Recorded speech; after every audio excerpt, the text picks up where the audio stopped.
No, that's fine. Yo, what's up, everybody? It's your boy, man, in the building. O'Shea Duke Jackson, man. We back here on the Hall of Game. And the Hall of Game show is basically a show for African American brothers that are interested in, business, career changers, professional school advice, entrepreneurship. We talk things that concern professional black men or black men going up that realm, whether it's corporate America, like I said, small business, things like that, right? And we have a slew of brothers coming from all different walks of life. Guys who have MBAs, they have guys who have medical doctorates. They all come, business owners in the tech space. We have guys even that are merchants, right? Hand-to-hand salespeople. So we have all of different types of brothers that come on that create this sort of content, and we've been doing it almost nightly. I had some power issues. I was going to do a show yesterday, but I got a little tired. But we're hopefully we back on schedule for the remainder of the week. Today we have a show brought by Gabe A. We supposed to do this the night before. How black men can become leaders in their own sectors and influence, right? Basically, how black men can become influencers. So I want to introduce the cast that we have today on the hall. Brother Gabe, go ahead and introduce yourself, man, and we'll get Brother Dre to come on here. Hey, what's good, everybody? This is Gabe A. here on YouTube. Background in electrical engineering, transition to nuclear, automotive, cybersecurity, you name it. Working right now as a senior consultant for a cybersecurity consulting firm. And I am a recovering YouTube troll. I really need to get off YouTube, y'all. Like, sometimes I love the Black Manosphere and I jump into chats and sometimes I just start typing, but it's all love. And I'm just here right now to try to give game and to get away from trolling. So thank you for having me. All right. Go ahead, Brother Dr. D. Hello, everybody. This is Dr. D coming again from South Carolina on the show with the wonderful cast to help give you brothers some game on how to be better leaders and influence the community that we currently live in. And I look forward to a great show as usual. All right. And let me go ahead and get Brother Dre on the line. Go ahead, Andre Hatchett. What's going on, everybody? How's my vocals coming in? Yeah, you sounding good, man. Okay, cool. Hold up, everybody. Here to just talk, learn, teach. If it's our first time meeting, hello, long-time entrepreneur, Andre Hatchett. I also have the Notary Business School, 3 self-published books, investor, real estate investor, business investor, and lover of Black people. All right. So, guys, good to see you. Keep it techie, brother. Let me know if you want to come up. Let's go ahead and start this whole thing, right? And shout out to Brother Gabe A. He brought me the topic a few days ago, but I wasn't able to get to it at that time. So we're getting into it now. Gabe, what's the inspiration about tonight's topic? Yeah, kind of what inspired me to kind of throw this topic at the panel and the brothers is that I think that leadership it's a term that is just kind of thrown around at times. And I think at times people can look at leadership in terms of titles in the work environment. So some people can say, oh, a manager or a CEO is a leader. Or people can say, hey, I'm a leader in my community. And I don't think it's been very well defined a lot of times within our community. And the reason why I say that is because we don't see a lot of clear examples of leaders, or it's not an agreed upon group of leaders, right? In the hood, people can say the leader is the OGs, right? Are those leaders? Or people can say, hey, in the classroom, it could be an A student. Is that a leader? And I think that I just wanted to kind of bring the brothers together to really talk about some things that we've seen successful leaders do and look at a lot of those qualities and how we can apply those things to our own lives. So that's kind of the motivation behind it, because a lot of times the definition is fuzzy, and it can be fuzzy, especially here in 2020.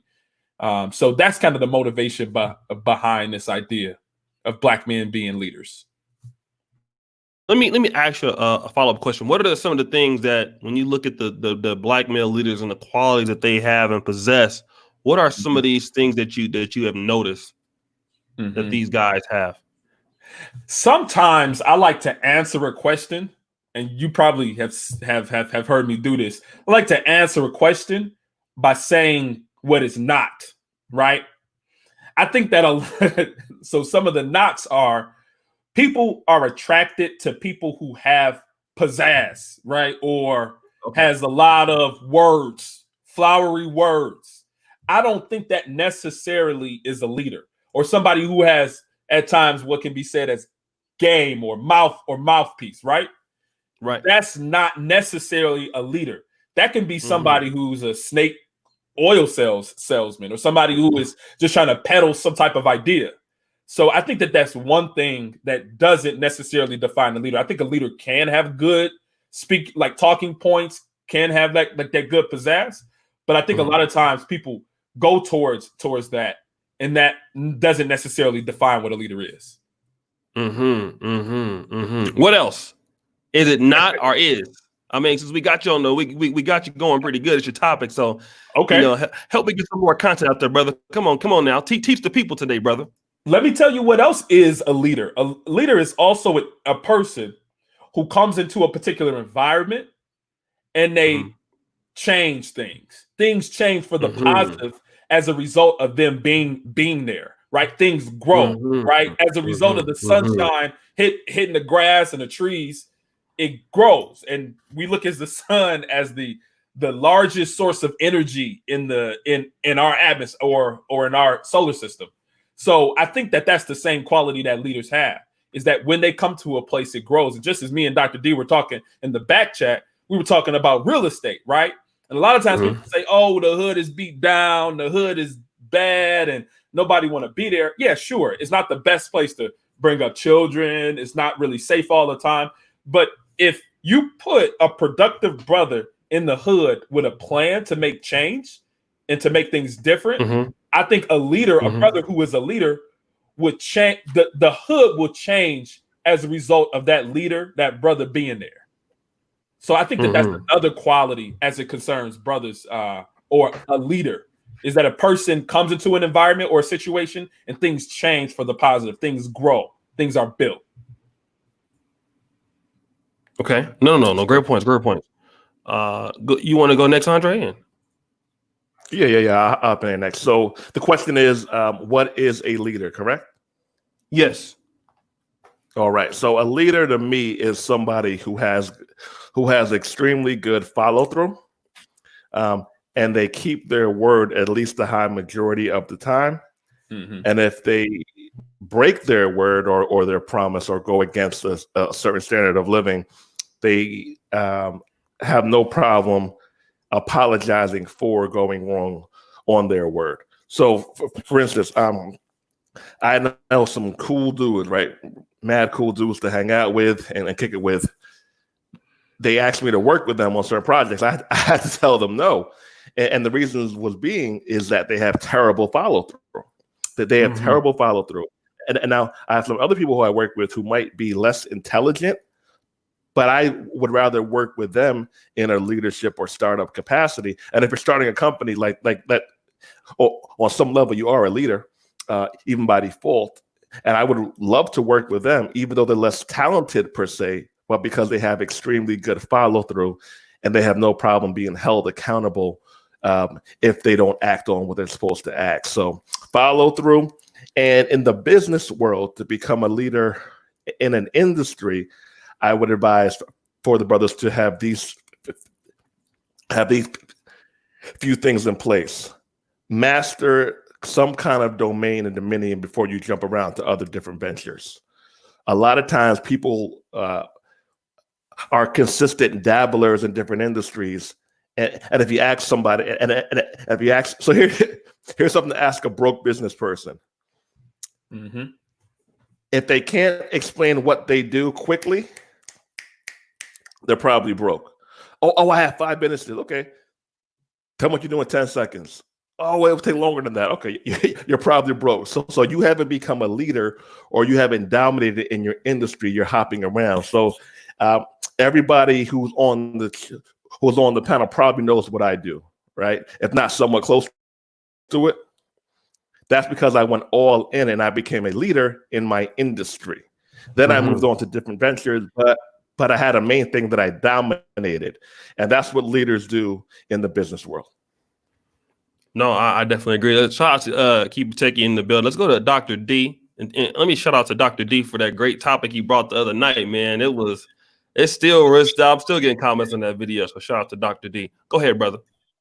One of the characteristics I've noticed about good leaders is, like, as the old saying goes, before you can lead, you must learn how to follow. And most leaders know how to follow before they actually get in a position to lead. If you can't take direction, how are you going to give direction? And that is essential in business and in life. You must know how to give direction. You must know how to take constructive criticism as a leader. Everybody's not going to agree with your decisions. Everybody's not going to like your decisions. A leader takes a holistic approach to a problem, and they look at it and see what is the best solution that will help everybody move forward.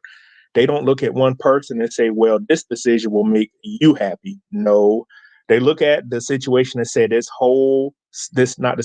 solution that I'm thinking about will make everybody better. They have confidence. They never give up on a problem. If they're faced with a tough challenge, they never say, we can't get the job done. They always would say, we're going to try our best to get it done. And that confidence passes on to their employees. Think about all of the companies that have great leaders. They never fail. They're always moving forward. They're always trying to find a better way to get things done. And I watched documentaries, and the guy that was the head of GE, he just passed. I forgot his name. And he came up with the ranking yank system. That guy, I can't think of his name off the top of my head. But one of his things was, he said, if you don't have employees coming to work every day trying to find a better way to do something, then you're going to lose. So a leader influences his employees and his people to think outside the box and say, hey, let's try a different way to get something done. As we all worked and said, we've heard Jack Welch, that's his name. And we've heard that as saying, well, this is the way we've always done it. That is a terrible saying in business. So you have to find a better way to do things. And you have to find a better way to get from A to B at the most efficient most efficient route to get there without putting people on the back burner. So just moving forward, a leader encourages growth, encourages people to move forward and to think outside the box. All right. No, I definitely agree. And shout out to Tony Davis with the $49.99. And also shout out to everybody in the Negro Manosphere Facebook group called the Quarantine Reality Show. It's it's going down in there every 24 hours a day is always. So anyways, we'll talk about that a little bit later. So go ahead, brother Keep It Techie. What's up, fellas? How y'all doing? Hey. Man, pretty good, brother. All right. So I guess one thing I could add as far as how I see leadership. Most of you probably know that I was in the Army. I did 15 years in the Army. And, I got up to the rank of staff sergeant. Well, anyway, I always saw leaders like the leaders above me and myself. One thing I learned, is leading by example. And that's I guess one of the key things I want to highlight. Everything you guys said, I agree with.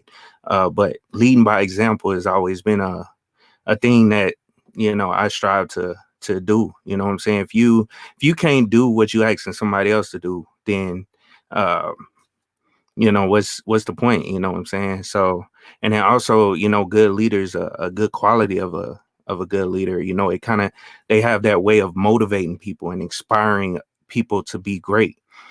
So that's kind of what I wanted to add to it. And y'all go ahead. I'm sorry.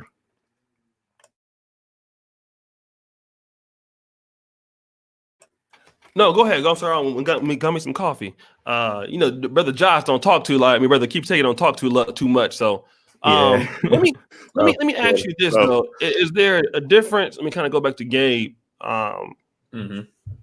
because also you're talking about being a leader and then influencing. Because now I think the influencer works a little bit different. You can be an influencer and not necessarily be a leader, right? Because even on YouTube, you have social media influencers. Yeah. But that don't can a person have influence and not necessarily be leading? Is it possible or is it not possible? I think so. And a lot of times, I think a lot of what it really boils down is to leadership styles, because there are a lot of different types of leaders, but they have very different styles. I mean, you can get to like that of, like a Martin Luther King. I don't know all the ins and outs of his personal relationships with the people who he led, but he, is more thought of to have more of a softer Christian foundational type of leadership style. He spoke with great resound. He was strong, but yet he employed a lot of his Christian principles into his leadership style. But you can also get to that of Hitler, right? His style, he utilized force, right? And spoke very firmly to those who were under him. And he kind of led in thought and idea and principles. Say it was pretty much all around German, nationalism, really, right? In that we are the supreme group, we are the ones, and it's kind of more of an inspirational influence. But I don't know. I think it really does boil down to leadership styles, and I do agree that there could be good people who influence, but not necessarily be leaders. So yeah, I do agree with that point. Okay, and brother Tangeray, let me just shout this out real quick. Tangeray, Hatchet like rapper from Death Row Records in the 90s. Gabe like Soldier Slim from Cash Money Records. Okay, like Crunchy Black. This nigga, go somewhere. Thank you for the money though. Go ahead, brother Andre. This guy. yeah, That was funny. Yeah, he's always saying some stupid shit. Go ahead. Yeah. So another characteristic of a good leader is knowing what you're not good at and hiring and implementing systems that can fit in where you aren't good at. So Kevin Samuels and Ramil have the show that they did that they call Lions Den every Tuesday. Yeah. Good show. Very good show. And about 80% of the people who I heard call in, and I think I probably heard every episode or just about, you had a black man struggling with either getting his idea off the ground or increasing his business in terms of volume and sales.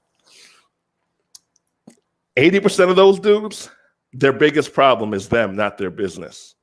They want to talk over Kevin and Ramil. They don't want to take advice. They want to try to keep their pride intact while they're getting criticism.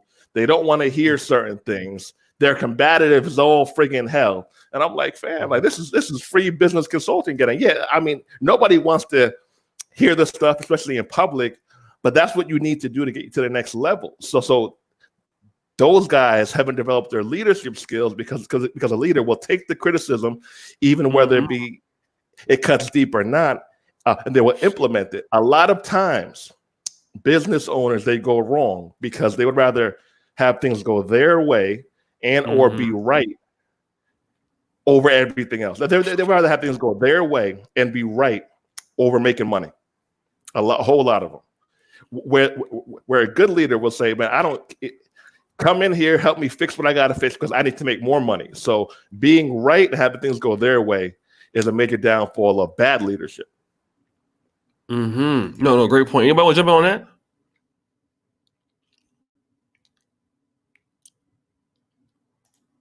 Hello?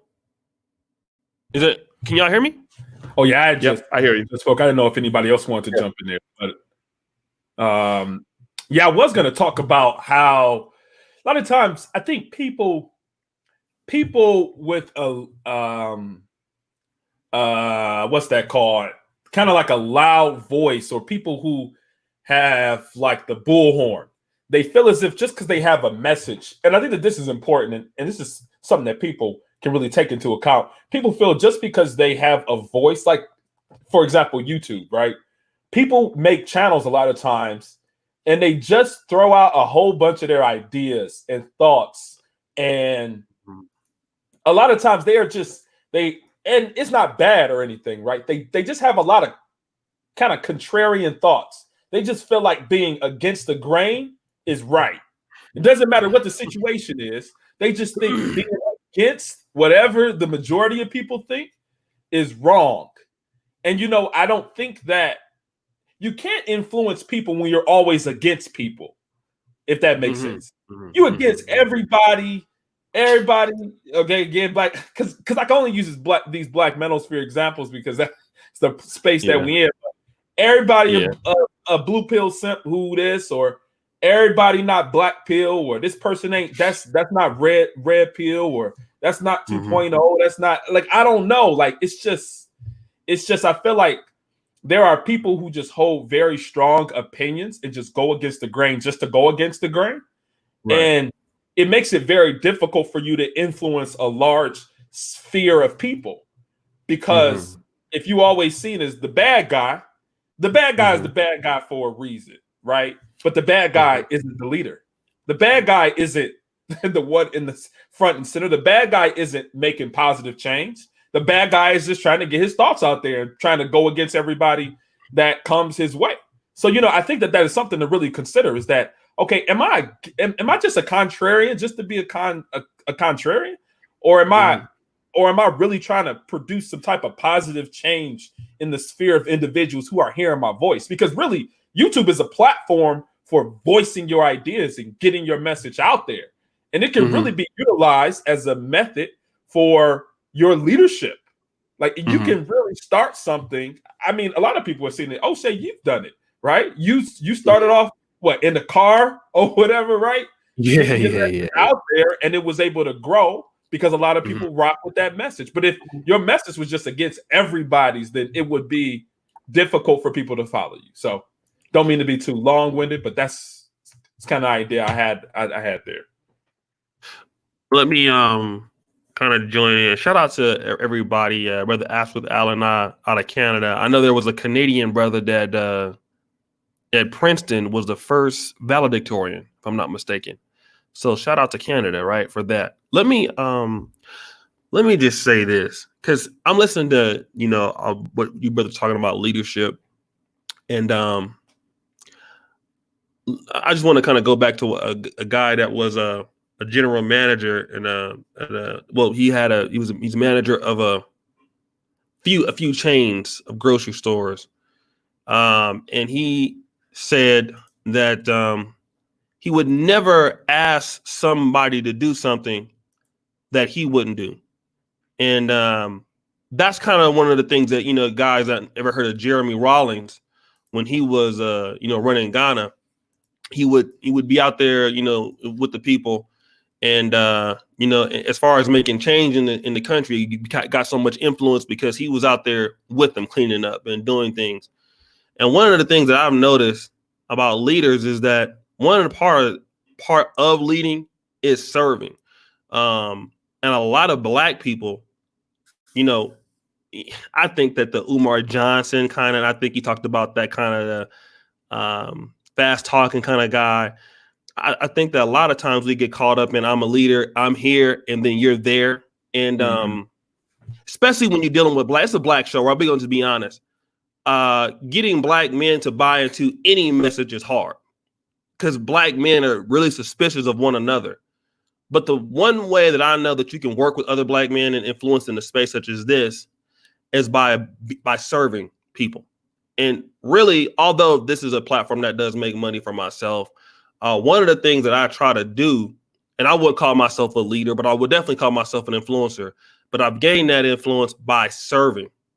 And a lot of times, when you are in a position of leadership, a lot of times other people's needs come before you. And even in this business, even in, because they're even I have people I got to shout out in certain things. Shout out to brother Nicholas Penn. I've talked to my brother. I got people that I need to bring on that might not have a bigger audience, but they have certain skill sets. So I know that there are people that can help build the platform that don't have skill sets, but also that need maybe some a boost here or there. But one of the things is that if you're a leader, that you're gonna have to be a person that's willing to serve. And if you're a person that just wants to lead and just give orders, then you're not gonna last long. You have to serve people, and that's one of the things that Black people have a hard time with understanding, is that you serve people. And one thing I'll tell you about Black men, Black men appreciate the fact that we don't usually get a whole lot of stuff.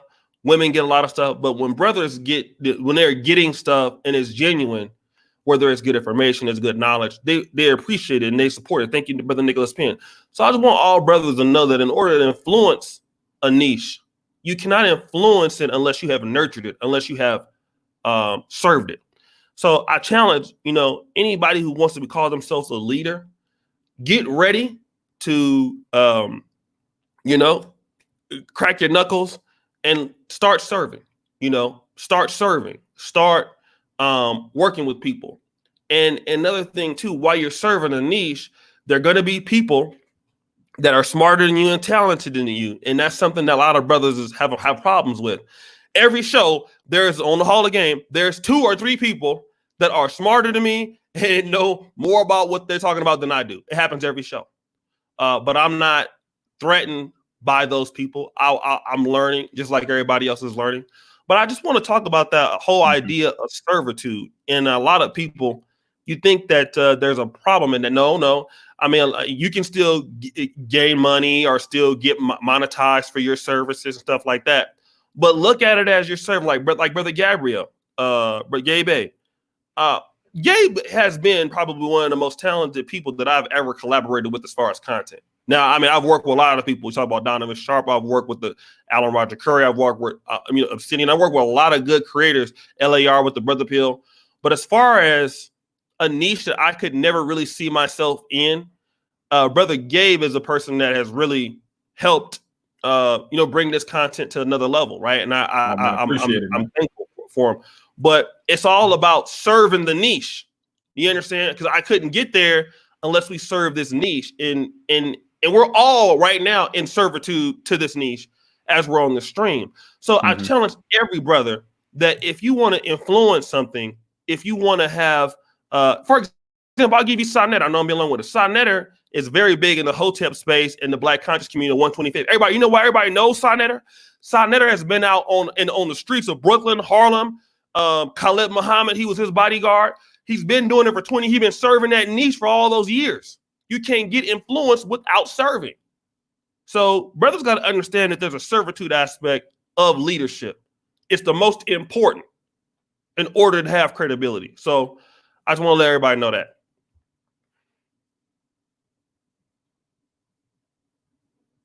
Anybody there? Yeah, I think for a leader, integrity is a big thing too. What you will accept and what you won't accept. We find a lot of Black men that don't know the definition of integrity. Ethics and integrity, those two things go together. And can you make ethical decisions? Basically, if you know something is wrong, will you go along with it for the company, or will you stand up and place your foot down and say this cannot go on, even if you risk losing your job? I'd rather walk away with my respect and my balls than to go along with something that I know isn't right.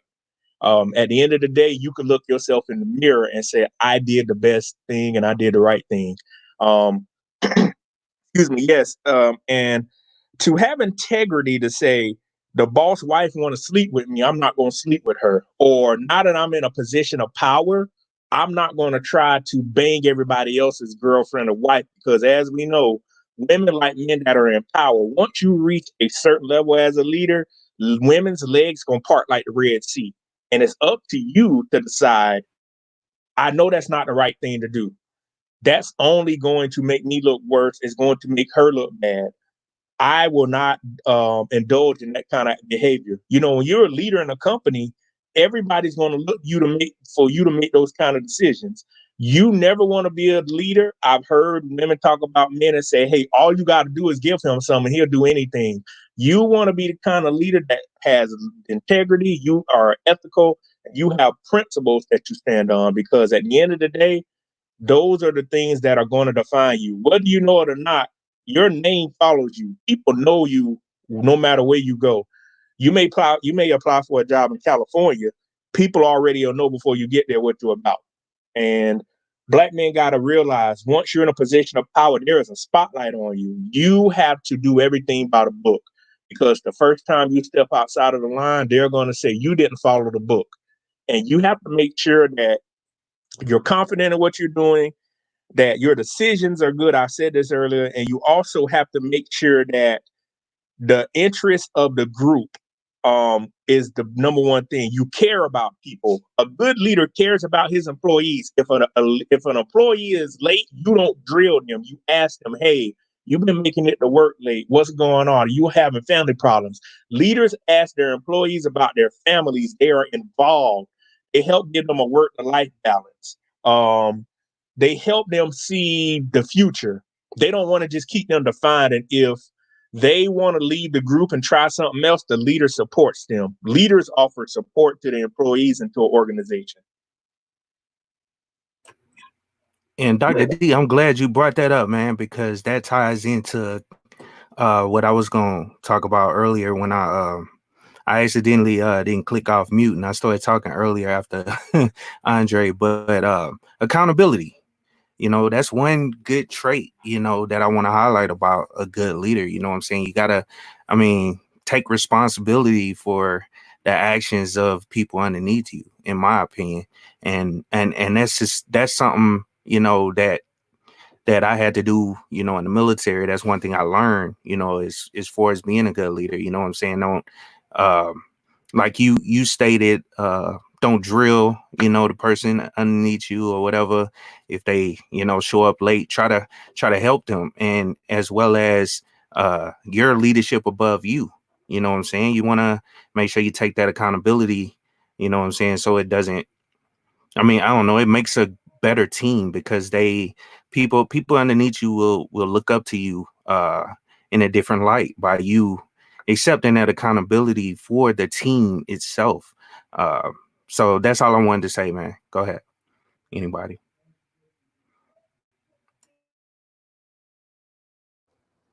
Yeah. And keeping your name as a Black person good, especially if you do work in the public light, man, it's so it's a crazy thing. And there's been times where other people have been wrong, but so let me give you an example. I had connected a guy who needed a landing page, a website, and a guy who builds it, who builds them. He gave him the instructions and all stuff. He didn't pay, and he started avoiding his phone calls. Now, I could say it's not my fault. All I did was give someone, all it was make the connection, right? But I went the extra mile to keep my name good and my personal integrity high. I paid him for the website. I paid him for the website. Now, the guy who didn't pay, I'm still cool with him. But I will never work with him in a certain capacity because he has showed lack of integrity. For $300, his name, I want to call it mud, but it's like sand, right? A lot of people, they mess up because they let a few dollars mess up making a few $100,000, a few $1 million. And probably 6 months or a year after that, he started talking about something and he wants me to do it. I'm like, I can't do it. I can't do it. And keep your name good with a few dollars, because you're going to need people to help you make big dollars sooner than later. But they won't rock with you if you mess up your name with a few dollars. And people who are kind of flaky or kind of shaky, like that's what they do. So for them, like, they forget about these things. But people don't forget when you flake. People don't forget when you owe them money. It just puts you mentally like down there at the bottom of the list. Well, yeah, and kind of even adding to that a little more about the idea, because I think that what we've been doing, we just been throwing out a whole lot of ideas as it concerns what leaders are or what a leader is, and I think I want to add another one to it. Is that definitely leaders congregate, leaders come together, right? Leaders are typically associated with other leaders, right? You can't. A lot of times, it's hard for you to just like come up through quote unquote the ranks and just emerge as this I don't know, like this seed that grew through the concrete. It's typically you have some association with another great leader, or you've at least even proven yourself to that leader, right? Or proving yourself to somebody else within a leadership role or position. So look for those individuals and look for those opportunities to congregate and to talk to other individuals who are leaders. I mean, even me and Dr. D, like we were just on the back chat, just kind of gaming it, right? Just kind of going over a strategy for being able to acquire a particular property and just kind of just going from there. We don't talk often, but you can tell when you're in the presence of another quality brother.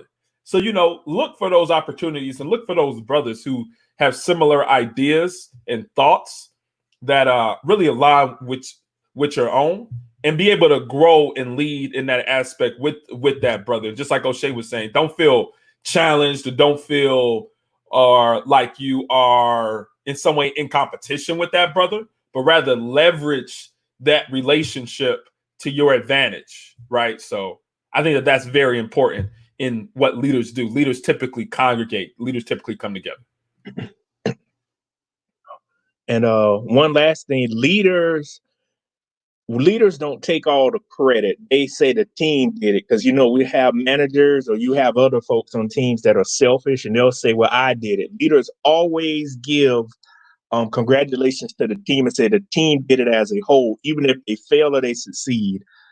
You always, as a leader, give credit to everybody. You don't say, well, the team failed and step away. No, we all failed. We're all, if we're all going to win, we're all going to win. If we all going to fail, we all going to fail. And everybody on the panel has been around people that when it's good, they want to praise, but when it's bad, they're like, y'all did it. And you'll notice a good leader will jump in and say, well, we did it on our own. We failed together. So just remember, that with a leader, and leaders also are more than willing to just take the extra risk to get someplace. For instance, everybody else may be against an ideal, and the leader will say, let's go for it. They're not afraid to fail. Any company that's why Tesla is so successful. Elon Musk, I don't know, you could go look this up on YouTube. They have a video where they compiled all of their shots of trying to land the rocket that vertical. Every time that they fail, they said it's another chance for us to get better. Leaders look at failure as opportunities to get better. And leaders, if one of their people failed, they don't oust them. They bring them to the side and say, hey, how can we make this better? So a leader is just, to me, a good person that just has soft skills and hard skills. They know how to be tough and they know how to be soft, but they're respected. And leaders, if you're going to be a leader and you have a team of people, you have to, I've noticed leaders that have taken people outside of work and allowed them to team build, take them out to dinner or to lunch. Leaders like to get them out the environment and say, hey, what do you guys think? What do you want to do? They ask the team, what do you want to do? Not always what I want to do. What do you guys want to do? They want to hear everybody else's perspective. Mm-hmm. And also, wise. So being wise is different, right? So wise leaders know when to pay people to go away. I've had experiences with people who didn't do what they were supposed to do, and I paid them. Why? Because I didn't want them dragging my name on the internet. And I just wanted them to leave me alone, right? So rather than go back and forth, I said, okay. Never underestimate the power of saying okay and leaving it at that. If you're angry, try next time you're angry. You just say okay. Just say okay and leave it at that for a few minutes. So I've had times where I paid them, even though they messed up, like they didn't follow through.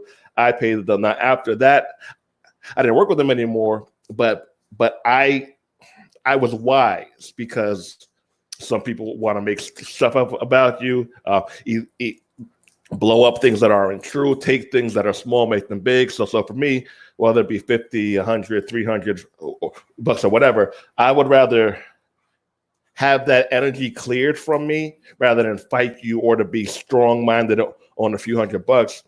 That can kill me down the line because there might be other people who don't know me that well, who might have seen some nonsense, and then I've lost $1,000 sale because I didn't pay some idiot $200. So is it the best business practice in the world? Sometimes not, because you're losing money, but the wise decision is to keep your name as good as possible.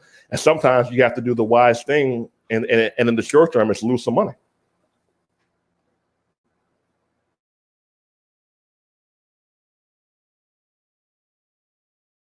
Wait, let me. But what was the last part about losing money?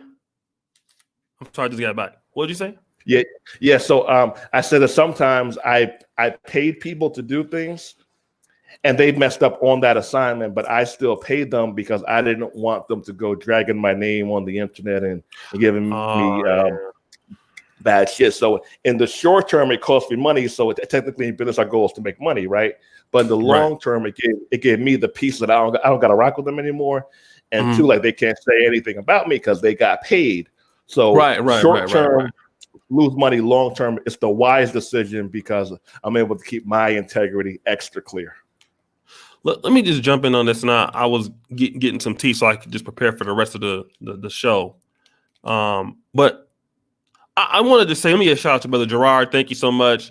O'Shea is a genius for this. No. I'm just smart enough to set it up and let these niggas come in here that's actually really smart. It gives some information. Declaration. I learned the hard way that you need to be very strategic in meeting weakness, the time, place, audience, or criminal factors to consider. Brother Nip is pinning again. Let me just talk about this. One thing about leading is our influencing. It's like, just like anything, you have to have leader goals or influencer goals. And I could break it down. Like if you look at Michael Jordan, Kobe Bryant, like that was his goal, right? And any leader should want to study another leader that you feel that, okay, this is my style, I can pull this off. Like Kobe Bryant, he's like, I'm around the same height, a little bit taller. There's some of the things that Michael Jordan can do. I can do those. I can get away with those things. And one of the people I like is Paul Kagame. Now, when Paul Kagame, he didn't inherit the country until about 2000, but after the Rwanda war, which like 1 million people died within like a month, and he came back into Rwanda because he was actually living in Uganda for many years, kind of as a guerrilla fighter. But once he went to Rwanda and became the prime minister, he went to Singapore. And he went to Singapore. Now, Rwanda doesn't have a lot of it's nothing like Uganda or Kenyan resources. But he said, you know what? My country, although we don't have natural resources, it can be more efficient. So he was, going to China. He was going to Singapore. And the reason why Rwanda is run such as a great country is his interest was looking how Singapore, who was also poor, and then came up. Countries like Qatar was poor and then came up. And like the United Emirates, those countries were dead poor and then developed. So he was studying these things to see, what did these leaders implement? Was it, certain things for economy, to bring in businesses, to bring in whatever. And what Paul Kagame did is what a lot of leaders in Africa can't do, which is he really cleaned up Rwanda. But he did so because he sought out the best practices of other leaders. And it's nothing even different than on YouTube. If you're a social media influencer and you want to just influence in the social media aspect, one of the things that obviously you want to do is, because you can have the information, right? Like I was talking to Freeze yesterday. You can have the information, but you might not know how to apply it. There are channels on YouTube that grow, and I'm just using YouTube for an example. You do this anywhere, but you might have the and knowledge, but you don't know how to apply it to get subscribers or for whatever reason. You don't know the algorithm, know how it works. Well, you want to be able to gauge somebody's platform that you can be like or do similar things to. And then you can say, you know what, from there, I can grow there. I can, I like how they do their platform. If I can get with them, whether I'm paying for mentorship, whether I'm going to leadership conferences. And this is kind of where we want to talk about.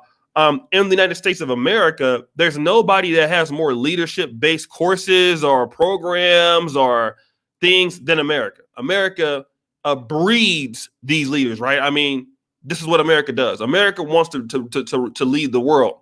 So there's so many great examples of platforms or of systems that people use to lead, use to influence, use to run organizations. Even criminals do it, right? Criminal organizations, which are highly effective in many cases, lead. They study good leadership. So I dare everybody to, number one, if you are a person that, you maybe you're a person that's energetic, maybe you're a person that's not, whatever style it is that you can influence works, you can find somebody that has that platform that you can learn from and that you can cater yourself to and that you can innovate. And that's another thing I want to talk about, innovate. Engineering Cannabis is saying, yeah, he's saying innovation. That's another thing too that I think a lot of us, when we talk about leadership and stuff like that, is a lot of times what separates the good leaders from the great leaders is that the great leaders have what is known as vision, and they can try to see things before others can see it, and then also as they have the vision, they can get people to buy into the vision, right? And that's the one thing that I've seen even stories of pastors that come in, like, for example, anybody know of E. Dewey Smith? Now, E. Dewey Smith is the pastor of Greater Travelers Rest Baptist Church in the Atlanta area. Dr. Martin Luther King's father used to be the pastor of that church. Jasmine Guy, whose father was a very prominent preacher, she used to be on Different World. Her father was a pastor of that church, but then subsequently he had passed right before E. Dewey already retired. In the church that was in the new building, but the church was like $800,000 in debt. And E. Dewey Smith came from Macon to pastor this church. But E. Dewey Smith's vision was so strong. Now, the previous pastor had a vision to get into a new building, but E. Dewey had the vision to take it to another level. And a lot of times great leaders can have a vision and come to it. And you see it a lot of times in churches where the church may be 10 or 15 members, and then you turn around and you see that it's a mega church in 10 years. And that's only because you have a leader that has this great vision. He understands where he wants to be and how things should work and the ministries that should be carried out, as a church administrator. So when you see these things that happen, it's not by chance. It's because people can see above. And that's the thing. A lot of people are stuck where they are right now because they're only looking in today. But the leaders, even the guy Steve Jobs, this guy. I was just about to say that. Yeah, go ahead. Right. Just Steve Jobs, man. Like, to think of the shit that in the 70s when he remember Steve Jobs got let go of Apple before, and Apple started crumbling. And then when he came back, and look at and think about when Bill Gates owned, like, at one point, people don't know, a lot of shares in Apple, and the government made him buy it, right? Steve Jobs' innovation in the way he saw where the world was going before everybody else saw it is why Steve Jobs is one of the greatest CEOs in American history. Mm-hmm. So I said it to say this: have a vision for your life, because you can't lead nobody unless you lead yourself. That's number one. Yeah. If you don't have a vision for yourself, you can't have a vision for nobody, especially if you want to be around talented people like the guys that I come on the show with. The reason why they can come over to my show and we can have this quality conversation, because it's obvious to them, okay, the brother has a plan for himself. I do too. So I'm attracted to him because I can see that his plan for himself is working. That's number one. You got to have a plan for yourself. And then before you can have a plan for the platform, the vision needs to be carried out such that somebody can see that you're working on it. You ain't got to be finished, but then you got to be able to get people to buy into it. So vision, being able to see things, you see it all the time with great general managers. I want to talk about this real quick. John Lynch. I don't know if you guys watch football, but I want to talk just very briefly about John Lynch, who was the former safety of the Buccaneers and Broncos. When John Lynch became the San Francisco 49ers general manager in 2017, now mind you, he was a Stanford graduate, so obviously he has to be smart. I was thinking, like, John Lynch doesn't have any general manager experience. He just doesn't. Like, does he know how football operations work? I know he was, in the Broncos in the front office, but he doesn't have any GM experience. But his vision was, I want to build a team that's strong from the defensive interior out. And we're going to run the football physically. That's how I'm going to build this particular team. That was the vision. He got a coach that fit that vision. And then within 3 years, we were in the Super Bowl. So it just goes to show you that, visions, and it does take time, but have a dream for yourself, have a vision that you're leading yourself, and then, again, study the platforms of people who are doing this and continue to have long-term vision, and other people can buy into it. Go ahead, Gabe. No, absolutely. I definitely agree with that. And even keeping with that sports theme, I mean, even Mike D'Antoni, a lot of times people look at D'Antoni and just say he was the coach when he was with New York, with Carmelo Anthony. They couldn't get along. I mean, absolutely changed the game with the Phoenix Suns, right? And he got that, right? And that's the thing, even as it concerns Steve Jobs, they were able to look at a pre-existing platform, pre-existing process, or pre-existing device, and they changed it to make it better and more attractive to a general public, right? Mm-hmm. Steve Jobs, of course, the phone was already there. He helped design the iPhone and brought that to the greater public, and now the iPhone is almost the standard for cell phones. Yeah.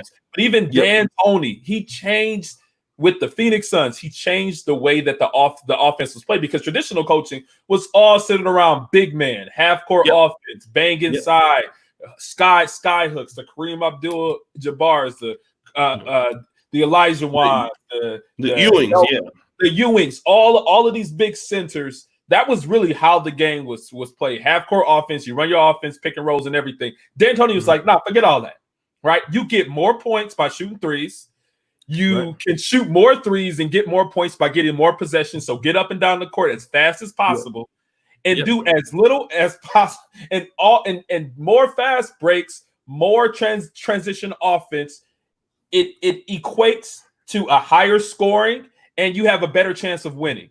And he absolutely did that. And do you know who took that offense and even changed it to its modern age? Steve Kerr. Steve Kerr. The Golden State Warriors are one of the greatest. I still don't think that they're there. I still think they got another 1 or 2 championships in them with the way that they play. But right there, leaders innovate, and D'Antoni is still coaching today. A lot of his contemporaries are gone; they're nowhere around. Right? They were coaching that traditional offense in basketball. D'Antoni is still coaching. Who he coached for? Houston Rockets. Right? They were like one of the coach for Houston Rockets. I think he still does. They almost went to the finals last year. They've been at least the top, anywhere between the top 1 through the top 4 for. I don't know, as long as he's been coaching for them. So I think that, just as Engineering Cannabis mentions, and even O'Shea is mentioning, innovation is a large part of being a leader. Look at a process. Look at something that's happening. Look at something that's done. Change it to make it a little better. And that small change can be the biggest impact and can really help you propel to leadership. And let me say this also, you've seen the decline of Greg Popovich, right? Who's still trying to be, in the same kind of system that he was in. Now Popovich has declined tremendously, similar to how Bobby Knight declined at Indiana and Texas A&M, but then Coach K adapted, and with the first year, high school, 1 year and undone. So I agree. Yeah, Popovich is on his way out. Actually, you can't even sell a traditional center in the NBA today. They don't even have an all-star position for a traditional center. I'm from Detroit. Andre Drummond has literally been in top 3 in rebounds and blocks for like the last, 5 years of him being in the league. and he hasn't even made the All-Star team every year. I mean, you can't even sell a traditional center. I think this definitely comes on the back of what D'Antoni has done to change the game in his offensive philosophy. Yep. Well, Yep. He just got traded to the damn Cavaliers like right before the Corona hit. For nothing. For a bag of chips. Hey, man, get your ass up out of here, nigga. Like, get out of here. Well, one thing I would like to add, this is personal experience, and I talked. This is how I got on Oche's channel the first time talking about automation. I particularly wrote my dissertation on the automation of manufacturing because it is the future. Many people don't see this coming. So I'm using my vision to see 5 to 10 years down the line to say, I have research on what happened five previous years ago. And I was ahead of the curve, but nobody is even talking about that right now, because if I was just to talk to anybody about that, they would say they're not going to do that. And as you see, we were talking behind the scenes. I was telling Gabe, airlines rely a lot on business travel. Business travel has transitioned to Zoom. So now you have businesses that are going to businesses are going to gain a considerable amount of money from not having their employees on an airplane all the time. So a lot of brick and mortar places are going to go away. So the coronavirus, whether people know it or not, has changed the world forever, and it's slowly changing before your eyes. The thing is, you have to have the vision to see it is the year 2020. You got to see in the year 2030, the coronavirus has changed the world forever. How can I be a part of that? How can I use the tools that I have now to grasp that concept? Because the way things are done will never go back to how they previously were. I've spoke about this many times. College education will never be the same. Everything is going to be online. Schools are going to get rid of these tenured faculty that they have, and they're going to find adjunct faculty. The thing is, I tell Black men, if you have the credentials, you need to apply online to become a faculty member part-time. If your job lets you go, there always has to be instruction and education. That's a need right there. You can go ahead and see the vision and say, hey, I have that skill set. I can teach somebody. I can go to a community college and teach somebody. The thing is, if you're prepared when all this stuff goes bad, you will continue to make it through. Perfect example, the coronavirus. All the people that played around in the year 2008 when the recession happened, a lot of people learned their lesson. So the people now that are sitting comfortably and not worrying about anything saw the vision to say, that can happen again. I'm going to be prepared. So the thing is, to build off of what they were saying, you have to have the vision to see down the line for your own life and for everybody else's, because the economy lost 20.5 million jobs. We were talking about that. Oh, the economy is going to get even worse. And you have to think, am I prepared right now if my job hands me a pink slip tomorrow? If you're not prepared or have something in the mix, you don't have a vision, because you're going to be without a job and you want to depend on some stimulus money to keep you afloat. Most people are not going to go back to work any damn way. So those people aren't prepared. So have a vision. Try to get ahead of the curve, because things are about to change forever. And I preach that to people all the time. You got to have a vision for your life. Without a vision, the people will perish. Even in the Bible, the people that were lost in the desert for 40 years, they were lost because they had no vision. No. I want to just jump. Oh, go ahead. Oh, I was finished. Now, I just want to jump in on this. Okay, so before I came to Uganda, right, I knew my class was ending on the 29th, that I had, like, at the time before Corona became the ruler of all humanity. I was supposedly back by March 23rd to start internal medicine on March 25th, but obviously that's changed. But so I knew I had this timeline. I was back in Africa in August. So by the time I came back, I said, the problem that I'm having with the content that I'm producing is I'm just live streaming, and I'm not. The content has to go up a notch, and I was committed to coming here and staying here for the rest of my life, at least to certain parts of the year. I would do that, but I needed a PC and a laptop to bring. So I spent 4,000 euros on a desktop for the studio that I wanted to get. Initially, I didn't know where it was going to be, but I spent $4,000 on building a desktop, and it sat there in my room for 3 months. And now, for a lot of people, $4,000 might not be a lot of money. It might be for some people, but to justify spending $4,000 on a desktop that you're not going to use for 120 days and it's sitting there in a box is hard for most people to understand. Then I spent another $850 bringing it here with me. Now, I'm saying that to say this. I had no idea that coronavirus was going to happen. But at the same time, when I had met my current editor, one of them, at Dr. Mumbi's in Kenya in 2018 when I was there visiting her in Wodi Maya, that vision allowed me to be able to come here, get stuck here, and support myself. And I'll be honest, my channel now is doing better than it ever has. Ever. I mean, I'm doing the best now I've ever done. And the reason why that happens is because I was prepared for that.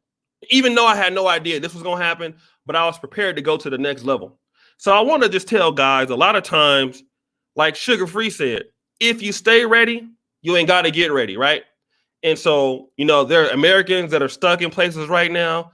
There are people stuck in places right now in countries they can't even go back home. I mean, I know one of my buddies is in Kenya. He can't even come back to Uganda because he has to go back to Poland. He can't go to Poland.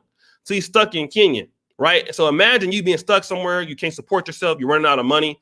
That's the situation for a lot of people right now in the world. They're stuck in a foreign country and cannot support themselves.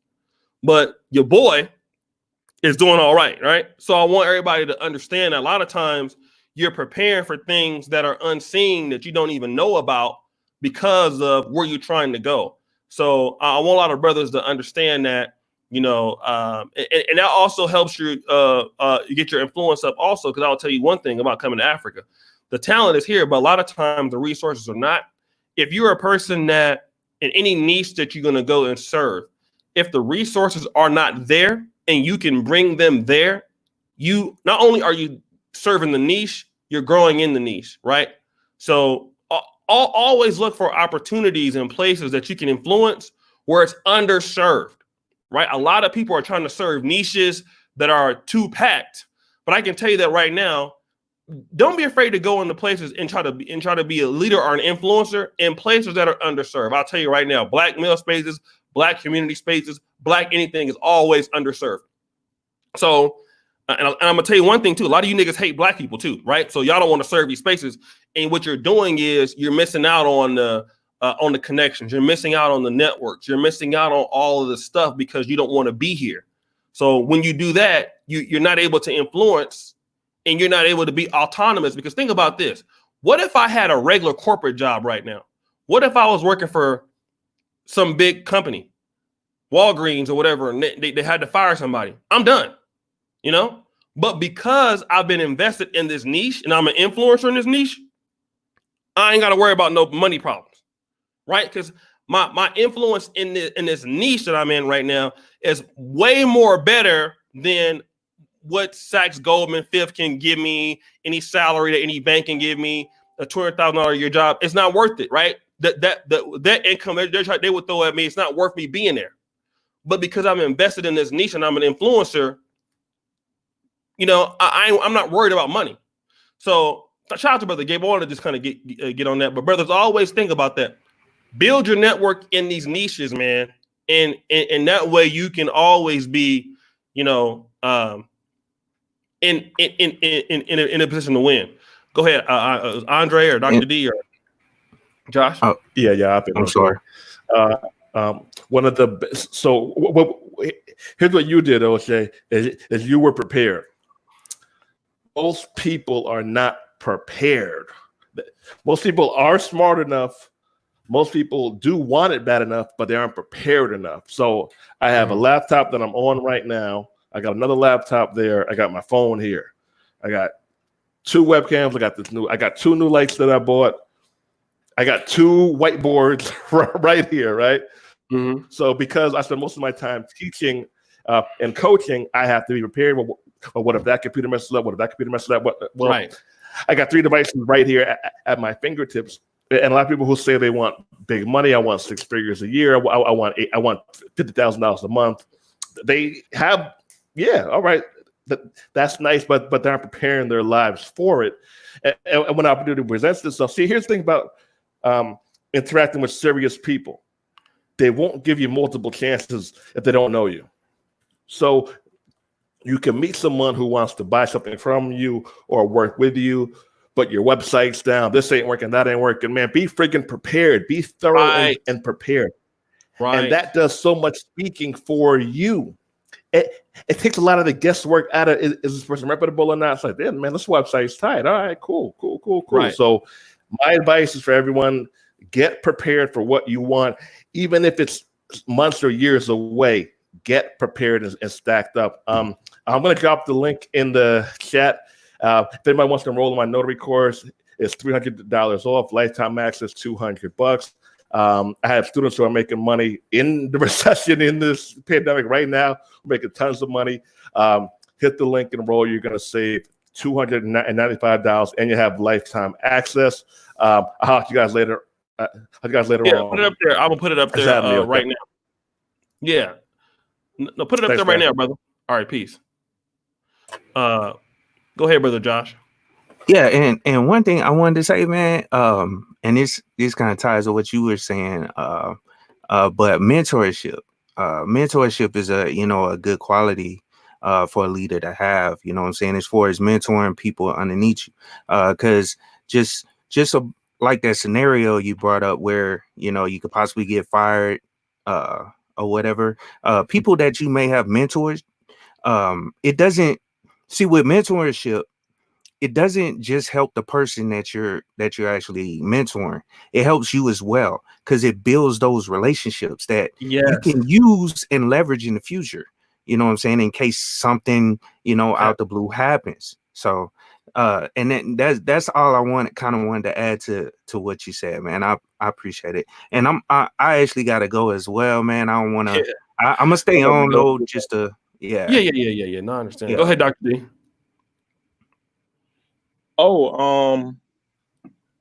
Just stay ahead and have vision on everything. That's what we've been saying. And you got to stay prepared. O'Shea was saying nobody knew this coronavirus was going to happen. So him being prepared was a testament of his preparation.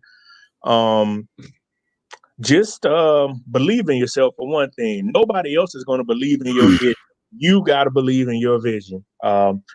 And the thing is, people will say that and say, well, you don't know that's going to happen. You don't know what's down the line, but your vision will see down the line and people will say, well, hey, you know what you were talking about. People believe in you then. But until that happens, believe in yourself. Get all the tools right. Get everything right for yourself, because in this day, we say it all the time, Black men, you are a cornerback on an island by your damn self. You have no help. Always remember that. If shit goes bad, like O'Shea was saying, he would have got fired from a job. There is nobody out here to extend O'Shea an olive branch and say, hey, brother, I'll help you out. We don't get any help. So as a Black man, you got to take it even 10 times more serious to say, I got to be prepared. I don't know what tomorrow may hold. I may get to work at the end of this month and they may say, hey, we don't need you anymore. What you been doing with your stimulus checks? The barber and I was talking about that today. Most of the black men spending their money on stupid shit instead of stacking their money, saying, I'm gonna get a stimulus check for 39 weeks. I should take that money and hold on to it, because I may go to my job and they say we don't need you anymore. Well, I know for the next 39 weeks is almost 10 months. For the next 10 months, the government is going to pay me. Like O'Shea said, when he got fired from his job, it gave him time to clear his mind to see what he really wanted to do. How many of the Black men are actually taking the time right now to say, you know what, I'm 20, 25 years old, I don't have any kids. What is holding me from being the best that I can? I can enroll in a trade. I can enroll in a course. I can get myself prepared to join the military, like keep it techie, and say, you know what, I need to get away from my family.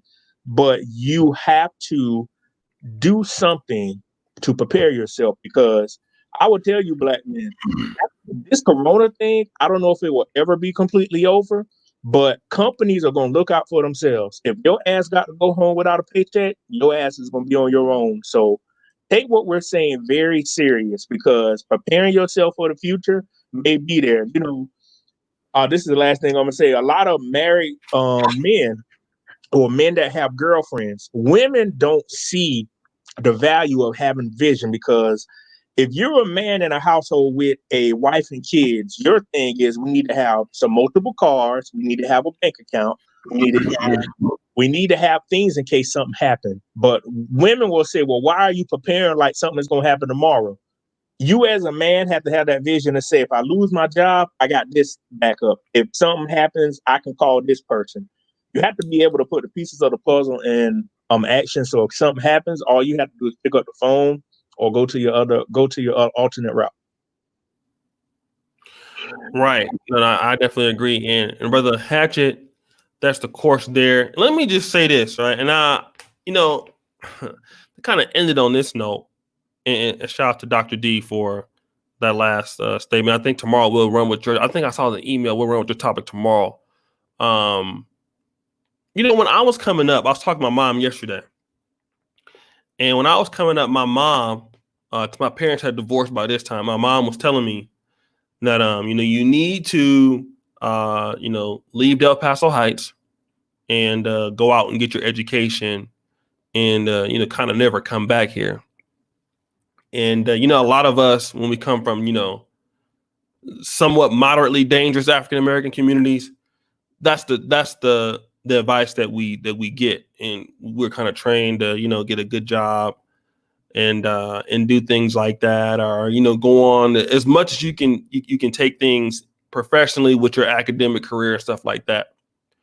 What my mom or my father didn't tell me is the value of having relationships with people. Let me just say, not even with people, with men. And I'm talking about business relationships. When I came to YouTube, I never have done so well in my life because I've made so many connections with so many talented Black men. It's amazing. It's almost laughable at, every day I would like to do something or work. My network is so good, and I haven't even reached a percentage of it. I can do stuff from doctors. I can do stuff with y'all done see me do shows with the pimping. I done shows with MBAs. My network is so vast because I've made the investment to really work with a lot of men. And that's one a lot of brothers don't understand. Think about when people get you jobs, people hook you up with things, really it's men that can help you get stuff, help you get things done. I challenge a lot of brothers that would say that they want to be influencers, they want to do stuff. Invest time in trying to relate and have a good working relationships with Black men, because the relationships with Black men are so invaluable. I can tell you, man, right now, my relationship with Black men that I have right now is worth more than any job. I mean, I make I know some chicks on OnlyFans make $100,000 a year and all that, whatever. The potential that I have with working with brothers is almost recession proof, right? And that's just because of the relationships I have made with guys who are doing things in Africa, guys who are doing things in trucking, guys who are doing things in tech, guys who are doing things with all this other stuff, right? And I would tell a lot of brothers we would be a lot better off if we have more working relationships with one another. We just don't have it. And in times like this, when you have those working relationships, they pay off. So a lot of brothers invest in banking, you invest in, Bitcoin, but you don't really invest in these relationships and these networks. And I'm telling you, there's a lot of opportunity that you're missing out by not having enough Black male friends that are talented, and they are out there. You're missing out on you're missing out on a lot of money.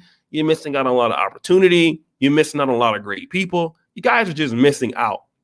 There's so many talented African-American men that are doing things right now, but we just not as organized as we could be. But sit back and make that a part of your plan to, I'm going to get into charter. If there's not enough professional Black male networks, I'm going to be one that creates one in my city. That's an initiative. I'm going to start connecting in my city. I'm going to start administrating. We need a lot of that in these Black African-American communities, right? We need a lot of Black male administration of hooking brothers up, coming up with things to serve the niche. This niche is $1 billion niche. African American men, we are a $500 billion niche. Like, get that. Like, that's the spending power. That's what we are, and we are a $500 billion niche that people say that what people don't take serious all the time. So I challenge all of you to make those connections. Get with good brothers. Try to make things work out. Invest in those relationships because they'll carry you. I can tell you right now, I'm in Africa. There's people that stuck here that don't know where their food gonna come from. They don't know where they're going. They stuck in Dubai. They stuck in the United Arab Emirates or whatever, getting treated like shit. But they invested in hoes. They got a girlfriend. They invested in a relationship with a woman. I don't have those problems because my relationships are with brothers I can call up any time of the day. I can network with any time of the day. I can make money whenever I get ready to do it. That's because I have 5 or 6 years invested with brothers, right? So you can do the same thing. And so we want you brothers to understand that. Invest in each other. When you can do that, then that can, because that can help you become a better leader. But one of the things you got to do is have a black male plan, right? People say have an Africa plan. Have a plan for 401k. Have a black male connection networking plan. Have that. Put that on your to-do list. And once you can do that, watch things as time goes on evolve. Things are going to get a lot easier for you. Things will get a lot better for you. That's why I get up out of my sleep and come and do this show. Y'all know I was asleep before this. But I get up at 2:30 in the morning out of my sleep, because I'm on different times. I come on, I do this show because it's fulfilling, and I get connections from it all the time. So guys, thank you so much. I appreciate you, brothers. Thank you, Dr. D. We'll be working with you tomorrow on the topic if you have time. Guys, I gotta go back. Go ahead. Oh, tomorrow won't work. We probably can connect sometime next week or after. Okay. Or we could do another Sunday special if you got that time. Okay. So yeah, but we'll, guys, so I gotta now I'm up. I gotta get back to work and do some stuff. But thank you, brother, for supporting the platform. I just want to say this. You brothers have really helped grow this platform, man, in the last 90 days. It's just been amazing. It's amazing to make the content that I make, and people like it. So thank you for supporting the show. Thank you for watching us. Thank you for those who support us on Patreon. Thank you for those niggas who want to support but can't do it right now. I understand. But keep telling people about us. Keep telling people about the show, and we will continue to get better. Thanks, Doc. I'll see you guys later. All right. Peace.